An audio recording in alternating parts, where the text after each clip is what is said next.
Oh my god. Oh jeez, what time is it? Oh, okay. It's TikTok video. I don't know. Is it TikToking? This TikToker? Cut.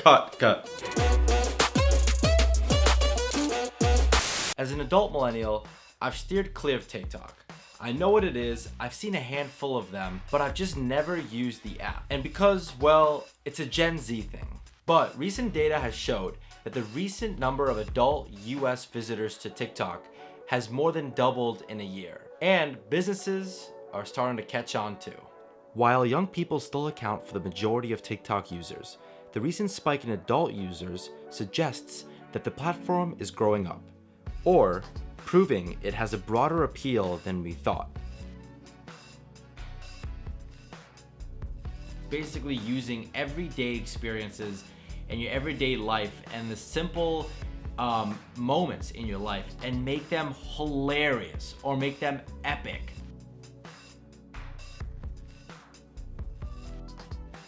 Look at the trending challenges.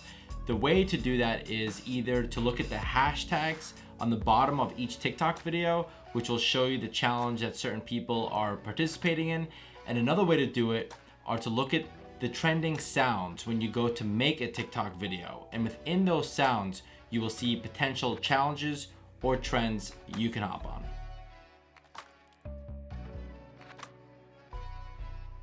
While the majority of TikTok users might be young people, they're by no means the only ones. I've actually been super surprised at the massive range of content being shared on TikTok. Sure, there's plenty of entertainment content, like cat videos and comedians, but you'll also see educational videos breaking down the news and historical facts, as well as informational content like healthcare professionals debunking myths and sharing recommendations, relationship counselors giving tips, vets breaking down animal behavior. Creators as well as brands are finding their audience and providing them with real value, all in under 60 seconds. One really cool thing about TikTok is the diverse range of creators and communities that have emerged within the platform. For example, there's a thriving LGBTQ community, but there's also a growing number of creators using TikTok to show the experience of living with Tourette's syndrome.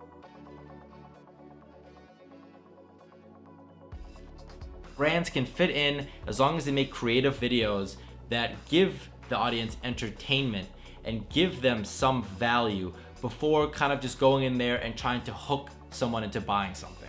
And maybe that turns into more of a camaraderie with other audiences that could find your brand interesting. And from there, the lead gen starts. And it's something that's very different from what I see on Instagram, Snapchat, Facebook, you name it.